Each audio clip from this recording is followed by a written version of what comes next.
بسم اللہ الرحمن الرحیم۔ السلام علیکم محترم ناظرین کرام۔ اردو اسلامی یوٹیوب چینل آئینہ معرفت میں ایک نئی ویڈیو ایک نئے واقعہ کے ساتھ پیش خدمت ہے۔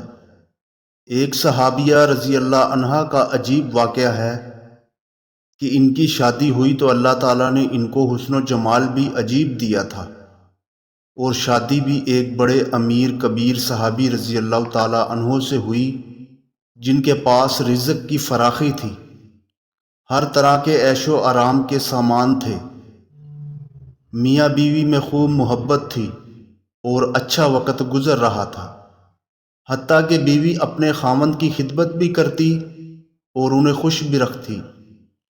دونوں میاں بیوی خوشی خوشی زندگی گزار رہے تھے۔ ایک رات کا واقعہ ہے کہ خاوند نے بیوی سے پانی مانگا تو بیوی پانی لینے کے لیے چلی گئی، اور جب وہ پانی لے کر واپس آئی تو اس نے آ کر دیکھا کہ خاوند سو چکا ہے۔ وہ پیالہ لے کر کھڑی رہی، حتیٰ کہ جب ان کی دوبارہ آنکھ کھلی تو دیکھا کہ بیوی پانی لے کر کھڑی ہے۔ وہ بڑے خوش ہوئے، انہوں نے اٹھ کر پانی پیا اور بیوی سے کہا، میں اتنا خوش ہوں کہ تم اتنی دیر پانی کا پیالہ لے کر میرے انتظار میں کھڑی رہی۔ آج تم جو کہو گی میں تمہاری ہر فرمائش پوری کروں گا۔ جب خاوند نے یہ کہا تو بیوی کہنے لگی، کیا آپ اپنی بات میں پکے ہیں کہ جو میں کہوں گی آپ پورا کریں گے؟ کہنے لگے، ہاں پورا کر کے دکھاؤں گا۔ تو بیوی کہنے لگی، اچھا پھر آپ مجھے طلاق دے کر فارغ کر دیجئے۔ اب جب طلاق کی بات ہوئی تو وہ صحابی رضی اللہ عنہ بہت پریشان ہوئے کہ اتنی خوبصورت، خوب سیرت، اتنی وفادار اور خدمت گار بیوی کہہ رہی ہے کہ آپ مجھے طلاق دے دیجئے۔ تو آپ پوچھنے لگے، بی بی کیا تجھے مجھ سے کوئی تکلیف پہنچی ہے؟ تو وہ کہنے لگی، بالکل نہیں۔ تو آپ نے پھر پوچھا، کیا میں نے آپ کی بے قدری کی ہے؟ تو وہ بولی، ہرگز نہیں۔ آپ نے پوچھا، میں نے آپ کی کوئی امیدوں کو توڑا ہے؟ کوئی آپ کی بات پوری نہیں کی؟ تو انہوں نے کہا، نہیں ایسی کوئی بات نہیں۔ تو آپ نے پوچھا، بی بی کیا آپ مجھ سے خفا ہیں؟ تو وہ کہنے لگی، ہرگز نہیں۔ تو پھر آپ رضی اللہ عنہ نے پوچھا، تو پھر آپ مجھ سے طلاق کیوں چاہتی ہے؟ کیا آپ مجھے پسند نہیں کرتی؟ تو وہ کہنے لگی، یہ بات بھی نہیں ہے، پسند بھی بہت کرتی ہوں، محبت بھی کرتی ہوں، اسی لیے خدمت کرتی ہوں۔ تو آپ نے کہا تھا کہ میں آپ کی بات کو پورا کروں گا، لہٰذا آپ مجھے طلاق دے کر فارغ کر دیں۔ وہ صحابی رضی اللہ تعالیٰ عنہ حیران ہیں کہ کول بھی دے بیٹھے ہیں۔ کہنے لگا، اچھا صبح ہوگی تو ہم نبی صلی اللہ علیہ وآلہ وسلم کی خدمت میں جائیں گے اور آپ صلی اللہ علیہ وآلہ وسلم سے جا کر فیصلہ کروا لیں گے۔ وہ کہنے لگی، بہت اچھا۔ چنانچہ میاں بیوی رات کو سو گئے۔ صبح ہوئی تو بیوی کہنے لگی کہ چلو جلدی چلتے ہیں۔ چنانچہ دونوں میاں بیوی گھر سے نکلے تھے کہ خاوند کا کسی وجہ سے پاؤں اٹکا اور وہ نیچے گرے اور ان کے جسم سے خون نکلنے لگا۔ بیوی نے فوراً اپنا دوپٹہ پھاڑا اور خاوند کے زخم پر پٹی باندھی، اس کے بعد اس کو سہارا دیا اور کہنے لگی کہ چلو گھر واپس چلتے ہیں، میں آپ سے طلاق نہیں لیتی۔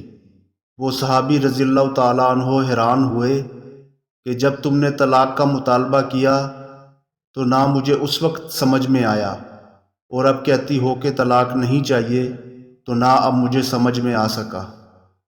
تو وہ بی بی کہنے لگی کہ گھر تشریف لے چلیں، وہاں جا کر میں آپ کو ساری بات بتا دوں گی۔ جب گھر جا کر بیٹھے تو کہنے لگے کہ مجھے بتاؤ تو صحیح کیا بات ہے؟ تو بی بی کہنے لگی، آپ نے چند دن پہلے نبی صلی اللہ علیہ وآلہ وسلم کی حدیث سنائی تھی کہ جس بندے سے اللہ رب العزت محبت کرتے ہیں اس بندے کے اوپر اس طرح پریشانیاں آتی ہیں جس طرح پانی اونچائی سے ڈھلوان کی طرف جایا کرتا ہے۔ میں نے نبی صلی اللہ علیہ وآلہ وسلم کا فرمان سنا، میں دل میں سوچتی رہی کہ میں نے آپ کے گھر میں کوئی پریشانی نہیں دیکھی، کوئی غم نہیں دیکھا، کوئی مصیبت نہیں دیکھی، تو میرے دل میں خیال آیا کہ میرے آقا کی بات سچی ہے، ایسا تو نہیں کہ میرے خاوند کے ایمان میں فرق ہو۔ میرے خاوند کے اعمال میں فرق ہو۔ میرے خاوند سے اگر پروردگار کو محبت نہیں تو میں اس بندے کی کیا خدمت کروں گی؟ اس لیے جب آپ نے کہا کہ میں تمہاری بات پوری کروں گا تو میں نے کہا میں اس بندے سے طلاق چاہتی ہوں جس سے میرے پروردگار محبت نہیں کرتے۔ پھر جب ہم حضور صلی اللہ علیہ وآلہ وسلم کی خدمت میں فیصلہ کروانے کے لیے جا رہے تھے تو یہ اللہ کا راستہ تھا۔ آپ گرے اور خون نکلا تو میں فوراً سمجھ گئی کہ آپ کو اللہ کے راستے کا غم پہنچا، مصیبت پہنچی، تکلیف پہنچی۔ یقیناً اللہ تعالیٰ کو آپ سے پیار ہے۔ اللہ تعالیٰ نے آپ کو اپنی ناراضگی کی وجہ سے خوشیاں نہیں دی ہوئی، بلکہ اللہ تعالیٰ کو آپ سے محبت ہے۔ اب مجھے طلاق لینے کی کوئی ضرورت نہیں، اس لیے میں ساری زندگی آپ کی خادمہ بن کر آپ کی خدمت کیا کروں گی۔ سبحان اللہ۔ محترم ناظرین کرام، اگر یہ واقعہ آپ کو پسند آیا ہو تو اس ویڈیو کو لائک ضرور کیجیے گا، اور اگر آپ میرے چینل پر نئے ہیں تو میرے چینل کو سبسکرائب کر دیجئے اور بیل آئیکن کو دبا دیں تاکہ آپ کو میری ہر نئی آنے والی ویڈیو کی اطلاع بر وقت ملتی رہے، اور اپنی رائے کا اظہار کمنٹ سیکشن میں ضرور کیجیے گا۔ والسلام۔